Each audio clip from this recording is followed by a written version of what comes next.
The 1960s were a defining decade for New York City, a time when culture, chaos, and creativity collided to shape the modern soul of the metropolis. It was the era of jazz clubs and counterculture, civil rights marches and anti-war protests, soaring skyscrapers, and simmering tensions. The city pulsed with artistic rebellion in Greenwich Village, where poets, painters, and musicians gathered to challenge convention and redefine freedom. Harlem's streets echoed with the sounds of soul and the spirit of revolution, while Wall Street boomed and neighborhoods across the five boroughs faced the growing pains of change. New York in the 60s was more than a backdrop. It was a living, breathing symbol of America's contradictions, wealth and poverty, hope and disillusionment, order and upheaval. From the rise of pop art and the birth of the feminist movement to the shadow of urban decline and racial unrest, every corner of the city told a story. This was the decade when New York became not just a city, but an idea, the restless heartbeat of a nation in transition. In the 1960s, Greenwich Village was more than a neighborhood. It was a revolution in motion. Nestled in Lower Manhattan, the village became a sanctuary for artists, poets, dreamers, and rebels who dared to question the norms of post-war America. Rent was cheap, ideas were wild, and the atmosphere buzzed with a restless kind of freedom. Coffee houses like Café Wa, The Gaslight, and Gerda's Folk City overflowed with voices that would soon define a generation. Bob Dylan strumming protest songs, Joan Baez singing of peace, and poets like Allen Ginsberg and Jack Kerouac reading their raw, unfiltered truths. This was the epicenter of America's counterculture, where art and politics intertwined. Beatniks gave way to hippies, and folk music evolved into anthems for civil rights and anti-war movements. Painters, photographers, and filmmakers captured the changing spirit of the times, one that rejected conformity and celebrated authenticity. Every smoky basement and dimly lit stage in the village seemed to hum with possibility. But the movement wasn't just about art. It was about identity and freedom. The village became a refuge for those marginalized by mainstream society, LGBTQ+ individuals, racial minorities, and young people disillusioned by consumerism and war. The Stonewall Inn, just a few blocks away, would later spark the modern gay rights movement at the decade's end. In many ways, Greenwich Village was the soul of the 1960s. Its streets gave birth to a cultural awakening that rippled far beyond New York City, influencing music, literature, and political thought across the world. The village's message was clear. Creativity was rebellion, and rebellion was freedom. It was a place where art didn't just imitate life, it challenged it, reshaped it, and made it more human. While the American South often dominates the story of the civil rights movement, New York City played a crucial and sometimes overlooked role in the struggle for racial equality during the 1960s. The city's diverse population made it a powerful stage for activism, protest, and cultural change. From Harlem to Brooklyn, voices rose demanding justice, dignity, and opportunity for African Americans and other marginalized communities. Harlem, long a center of black culture and pride, became a hub of political energy once again. Organizations like the NAACP, CORE, the Congress of Racial Equality, and the Nation of Islam found strong footholds there. Leaders such as Malcolm X delivered electrifying speeches that challenged not only segregation, but also systemic racism in the North. His calls for black empowerment inspired thousands, even as his assassination in 1965 shook the movement to its core. Civil rights activism in New York also intersected with the city's vibrant youth and artistic communities. Musicians, poets, and visual artists used their platforms to call out injustice. Gospel and soul music from Harlem churches became anthems of hope, while theater groups downtown staged plays that confronted racism head-on. But progress was met with resistance. Police brutality, housing discrimination, and unequal education continued to fuel anger and frustration. Protests and marches erupted across the city, including demonstrations for better schools, fair housing, and jobs. These urban struggles revealed that racism was not confined to the South. It was deeply embedded in the nation's most progressive city. By the end of the decade, New York had become both a mirror and a megaphone for America's racial tensions. Yet, it was also a place of resilience, where activism, art, and solidarity forged a powerful legacy that would shape the ongoing fight for civil rights and equality. Harlem Renaissance 2.0, the rise of soul and identity. In the 1960s, Harlem experienced a cultural rebirth, a Harlem Renaissance 2.0 that echoed the artistic explosion of the 1920s, but carried a new, more urgent message of identity, pride, and resistance. As the civil rights movement gained momentum across the United States, Harlem became both a creative engine and a political heartbeat for Black America. It was a time when art wasn't just about beauty, it was about survival, empowerment, and truth. Music was at the center of this revival. The sounds of soul and jazz filled Harlem's clubs, with legends like James Brown, Aretha Franklin, and Nina Simone giving voice to a generation demanding change. Their music blended pain and pride, weaving the struggles of daily life with the joy of resilience.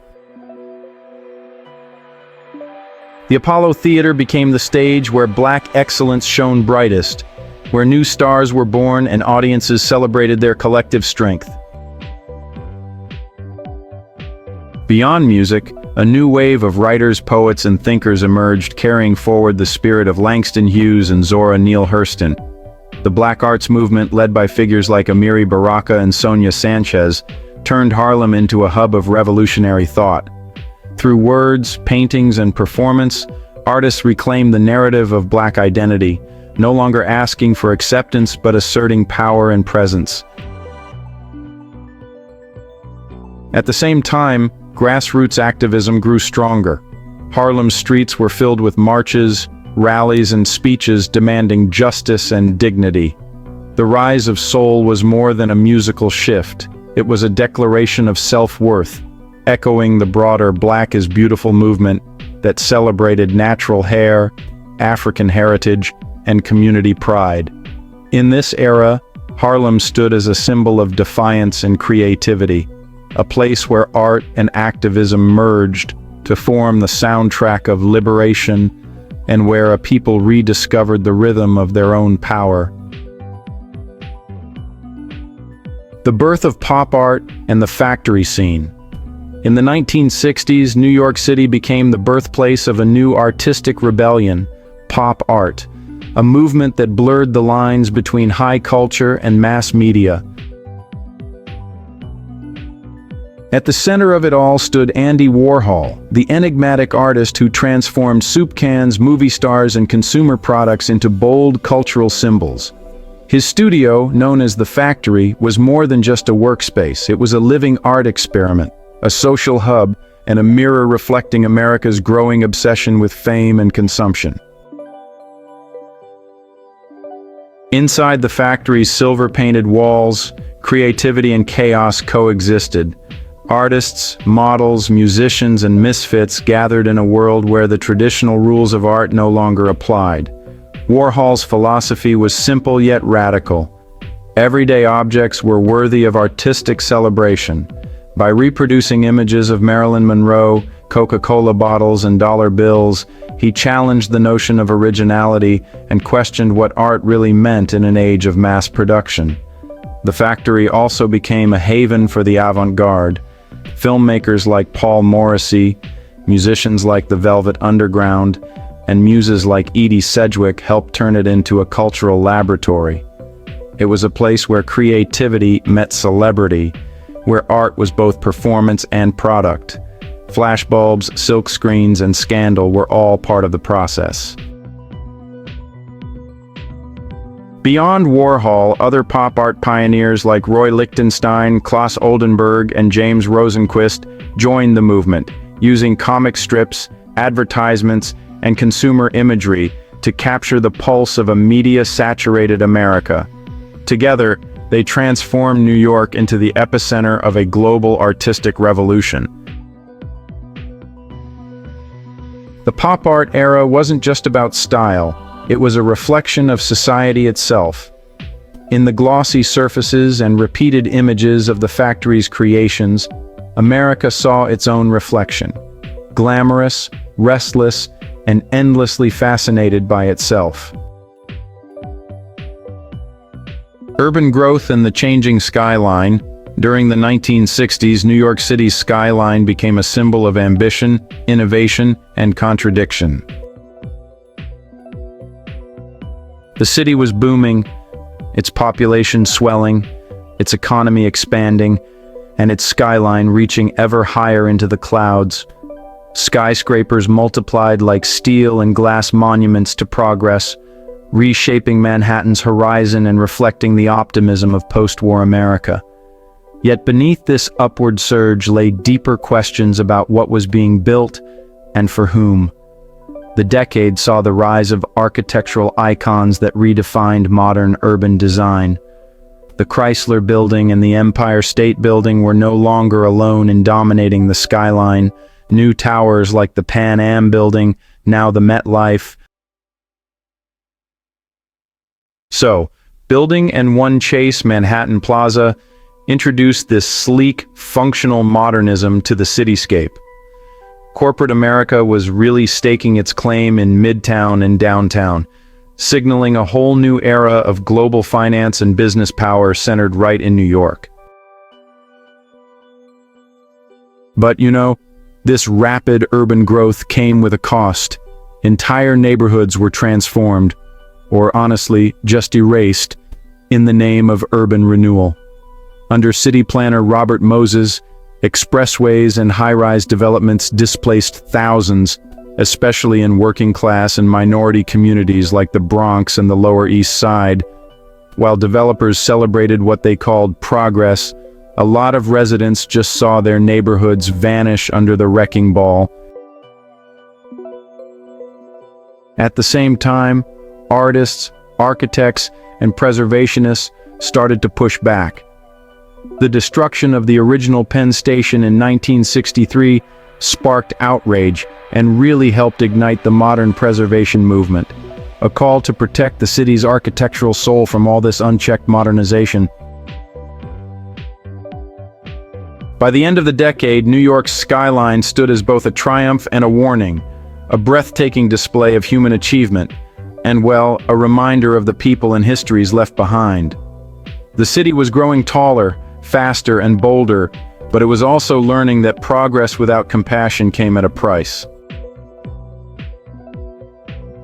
The feminist awakening.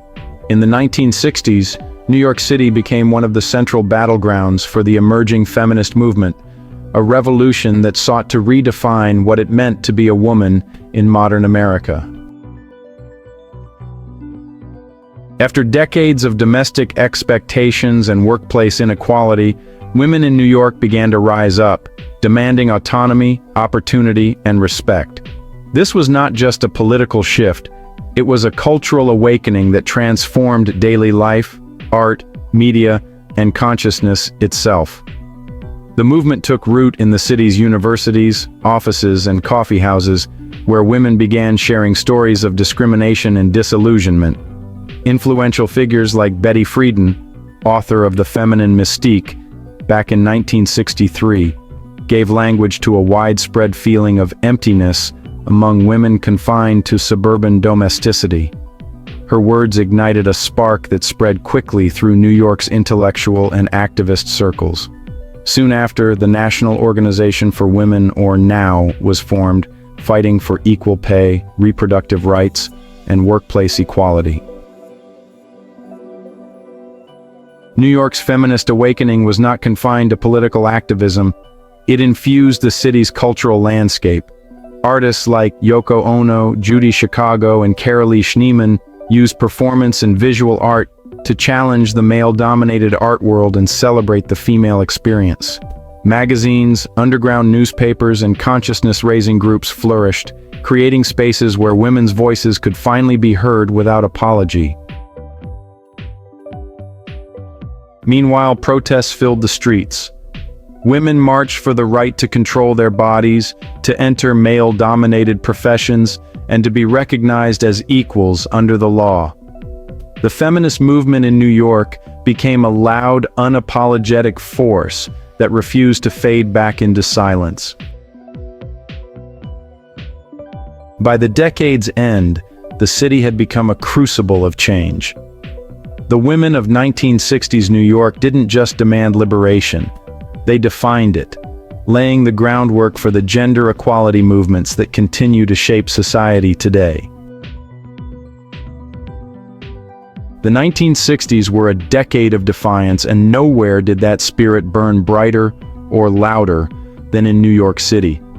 The streets, campuses, and parks of the city became arenas for political expression, where young people, activists, and artists clashed with authority in a battle over the nation's conscience.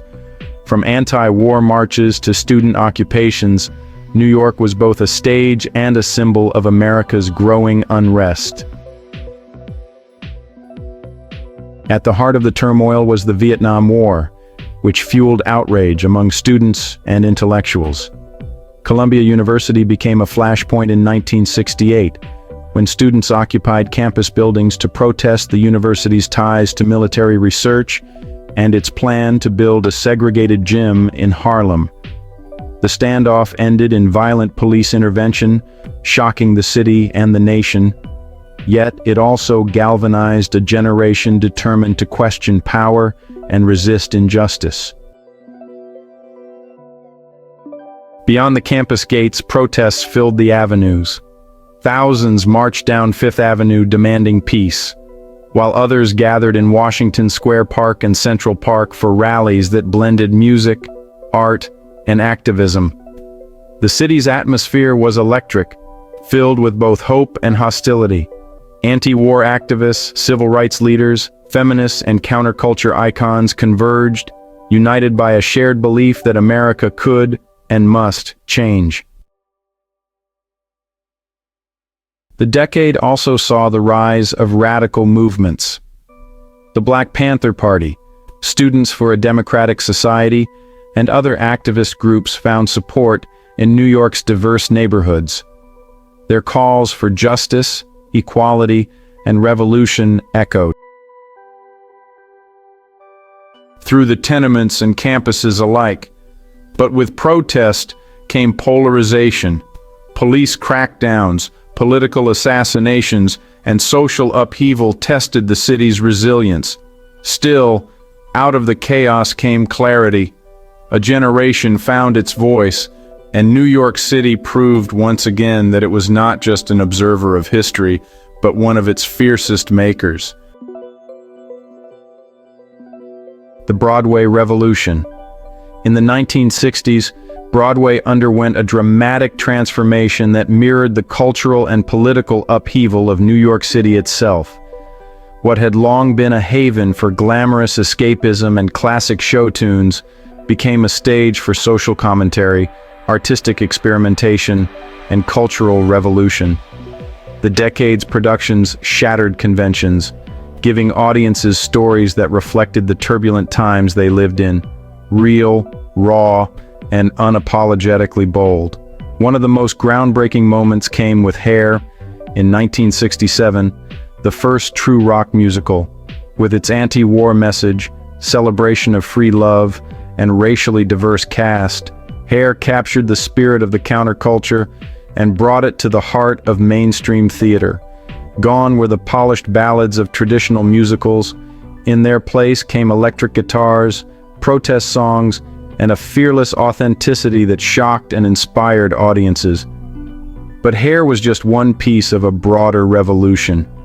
Shows like West Side Story, which premiered in 1957 but dominated the early 60s, Fiddler on the Roof, and Cabaret explored themes of race, identity, tradition, and oppression with newfound honesty. Broadway was no longer a world apart from reality. It was a mirror reflecting society's struggles and contradictions. Behind the curtain, creative boundaries were breaking too. Directors like Harold Prince and choreographers like Bob Fosse reinvented storytelling with daring visuals and sensual choreography. The music of Stephen Sondheim introduced psychological depth and lyrical sophistication that elevated the art form to new heights. As audiences changed, so did the message. Broadway became a place where social justice, personal freedom, and artistic innovation shared the spotlight. By the end of the decade, the Great White Way had shed its innocence and embraced the complexity of a changing world. The Broadway of the 1960s didn't just entertain, it awakened, provoked, and redefined what theater could be. Crime, poverty, and the urban crisis. Beneath the glittering lights of Manhattan's skyline, 1960s New York City faced a growing storm of social and economic turmoil. As the decade unfolded, the city's image of wealth and opportunity collided with a harsher reality, rising crime, deepening poverty, and a sense of urban decay that threatened its very soul. While Wall Street and Midtown thrived, many of New York's working-class neighborhoods were falling into crisis. Industrial jobs began disappearing as factories moved to the suburbs or overseas, leaving thousands unemployed. In areas like the South Bronx, Harlem, and parts of Brooklyn, poverty rates soared. Dilapidated housing, overcrowded tenements, and failing public schools became symbols of neglect. The gap between rich and poor widened, fueling frustration and hopelessness. Government efforts like urban renewal often made matters worse, displacing families under the promise of modernization and leaving behind empty lots and broken communities. As economic hardship deepened, crime rates began to climb.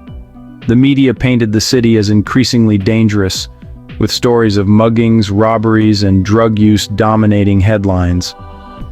Law enforcement struggled to respond effectively, while tensions between the police and minority communities grew more volatile. Civil unrest and riots in the mid to late 1960s reflected the anger of people who felt abandoned by the system. Yet, even amid the decline, there was resilience. Community leaders, church groups, and grassroots organizations rose to confront the crisis, fighting for better housing, education, and safety. Artists and musicians transformed their pain into powerful expression, turning the struggles of the streets into songs, murals, and poetry that gave voice to the voiceless. The urban crisis of the 1960s exposed New York's deepest inequalities, but it also revealed the unbreakable spirit of its people. Out of hardship emerged resistance, creativity, and a determination to rebuild a city worthy of all who called it home.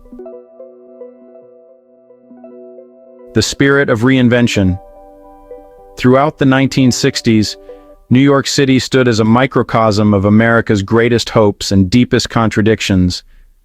It was a city in constant motion, vibrant, volatile, and alive with reinvention. Every street corner seemed to echo with change, the sound of protest marches, the rhythm of jazz clubs, the clatter of construction, and the whispered dreams of those chasing something greater. The decade tested New York's endurance, but it also proved its unmatched ability to transform itself. In the span of 10 years, the city redefined culture, politics, and identity. It gave rise to movements that reshaped the world: the civil rights struggle, the feminist awakening, and the counterculture revolution. It nurtured artists who changed the way we see and hear: Bob Dylan, Andy Warhol, and countless others who captured the restless pulse of a generation. And even as it wrestled with poverty, inequality, and urban decline, New York continued to reinvent its image, proving that creativity could thrive even in chaos. The spirit of reinvention was more than survival. It was defiance. When buildings fell, new ones rose. When old traditions faded, new ideas took their place. The city absorbed every challenge and transformed it into something distinctly New York, bold, resilient, and endlessly innovative. Its people, immigrants, dreamers, and visionaries, were united by a shared belief that no matter how dark the moment, the city's energy would always burn brighter. By the end of the 1960s, New York stood forever changed. It was bruised but unbroken, chaotic yet inspiring, a place that mirrored the transformation of an entire nation. The decade had revealed not just the struggles of a city, but its unshakable truth. New York's greatest power lies in its ability to begin again, to reinvent itself, and to keep dreaming, no matter how uncertain the future may be.